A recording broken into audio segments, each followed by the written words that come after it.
सध्याच्या नकली शिवसेनेकडे धनुष्यबाण नाही, पक्ष नाही. खरी शिवसेना मी वाचवली, त्यामुळेच अनेक लोक माझ्यासोबत आले. मी काही एरियल फोटो काढणारा किंवा फेसबुक लाईव्ह करणारा मुख्यमंत्री नाही.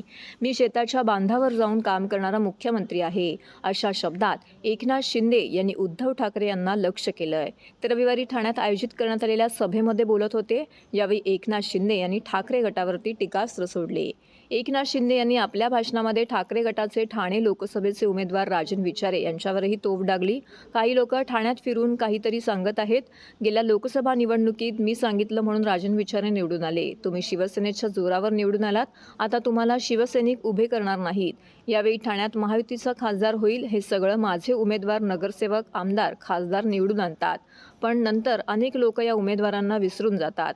पण आपण सगळ्यांना उभे करतो आणि उभे राहतो. गेल्या 10 वर्षामध्ये श्रीकांत शिंदे यांच्या रूपाने काम करणारा खासदार मिळाला. आगामी निवडणुकीत आपल्याला मोदींना पंतप्रधान करायचं आहे.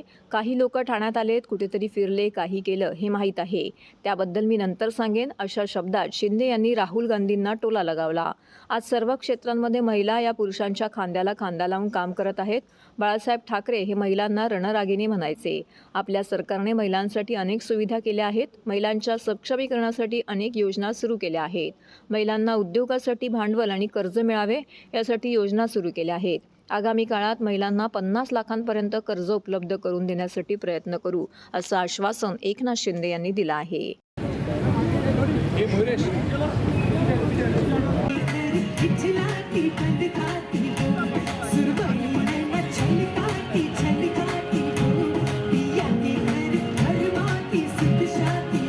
शक्ती जी आहे ही आपले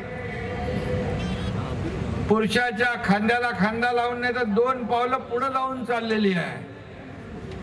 आपल्या महिला कुठलंही असं क्षेत्र नाही की त्या क्षेत्रात महिला नाहीत. आज अगदी वैमानिकापासून फायटर प्लेन पासून अगदी युद्ध नौकेपासून मेट्रो पासून या देशाच्या राष्ट्रपती देखील महिला भगिनी आहे. आणि म्हणून बाळासाहेब म्हणायचे, महिला आघाडी शिवसेनेची रणरागिणी आहे. आणि रणरागिणी सर्वसामान्य लोकांसाठी, त्यांच्या न्याय हक्कासाठी आंदोलनामध्ये रस्त्यावर उतरणाऱ्या आपल्या रणरागिणी देखील आपण पाहिलेल्या आहे. आणि म्हणून या सर्व रणरागिणी शक्तिशाली लेकी इथे एकत्र आलेल्या आहेत, एकवटल्या आहेत. आणि म्हणून पूर्वी जाहिरात यायची, मुलापेक्षा मुलगी बरी, प्रकाश देते दोन्ही घरी. आणि आज मी आपल्याला सांगतो, आपल्या सरकारने महिलांसाठी अनेक योजना सुरू केल्या. लेक लाडकी लखपती असेल, 18 वर्षाची मुलगी होईपर्यंत जन्म झाल्यापासून 1 लाख रुपये तिच्या खात्यामध्ये डायरेक्ट जमा करण्याचा निर्णय आपल्या सरकारने घेतला. त्याचबरोबर 50% एसटी मध्ये सवलत दिली. प्रवास करता की नाही? 50% मध्ये.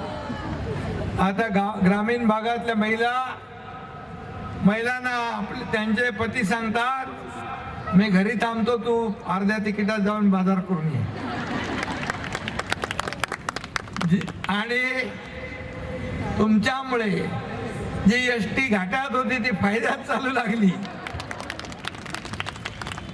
आपण त्याचबरोबर आज महिला सक्षमीकरण, महिला धोरण, आज आपण महिला बचत गटाच्या माध्यमातून महिलांना ताकद देण्याचा निर्णय घेतलाय. तुमचं खेळतं भांडवल 15,000 होतं ते 30,000 आपण केलं. CRPचं मानधन 3,000चं 6,000 केलं. आणि त्याचबरोबर यापुढे बँकांची जे कर्ज आहे, हे कर्ज देण्याची मुदत म्हणजे कर्जाची रक्कम पहिली 1 लाख होती, 5 लाख होती, 10 लाख होती. आता आपण ते 50 लाखापर्यंत आपण वाढवतोय. आणि म्हणून मोदीजींनी देखील अनेक योजना या देशातल्या महिला भगिनींसाठी केल्या.